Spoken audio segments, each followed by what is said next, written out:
मुख्यमंत्री माझी लाडकी बहीण योजनेत महिलांच्या खात्यात तिसरा हप्ता जमा व्हायला सुरुवात झाली आहे. त्यामुळे महिलांचं लक्ष आपल्या बँक खात्याकडे लागले आहे. पण अद्याप महिलांच्या खात्यात पैसे जमा झालेच नाहीत. त्यामुळे महिलांना प्रश्न पडला आहे, हे पैसे नेमके येणार तरी कधी आहेत? त्यामुळे तुमच्या खात्यात जर पैसे जमा झाले नसतील तर नेमकं काय करायचं हे जाणून घेऊयात. त्याआधी तुम्ही जर का आमच्या यूट्यूब चॅनलवरती नवीन असाल तर व्हिडिओला एक लाईक आणि चॅनेलला सबस्क्राईब नक्की करा. तर व्हिडिओला सुरू करूया. गुरुवार 19 सप्टेंबरपासून तिसरा हप्त्यात महिलांच्या खात्यात पैसे जमा होणार होते अशी चर्चा सुरू होती. त्यानुसार महिला देखील बँक खाते तपासायला सुरुवात केली होती.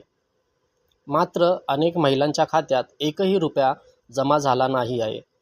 ज्या महिलांचे अर्ज जुलैमध्ये मंजूर झाले होते त्या महिलांना सुरुवातीला जुलै आणि ऑगस्ट अशा महिन्यांचे एकत्रित मिळून 3,000 रुपये आले होते.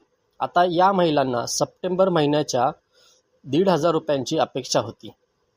पण महिलांच्या खात्यात पैसे आलेच नाही आहेत. त्यामुळे जर तुम्हालाही पैसे आले नसतील तर तुम्हाला हा क्रमांक डायल करून त्याची चौकशी करता येणार आहे. Maharashtrawadi WhatsApp helpline.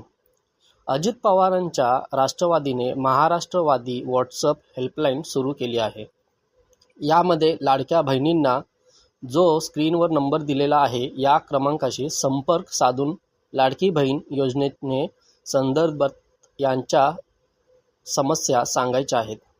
या समस्या सांगितल्यानंतर राष्ट्रवादी काँग्रेसकडून 72 तासाच्या आत संपर्क केला जाईल आणि तुमच्या समस्या सोडवल्या जाणार आहेत.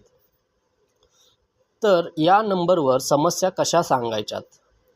वरील दिलेल्या नंबरवर व्हॉट्सअप करा. तुमची भाषा, जिल्हा, मतदारसंघ, लिंग इत्यादी गोष्टी निवडा. ज्या योजनेची माहिती हवी असेल ती योजना निवडा. योजनेबद्दल समस्या असल्यास मदत हा पर्याय निवडा. समस्येनुसार पर्यायाची पुष्टी करा. यानंतर तुमची तक्रार नोंदवली जाईल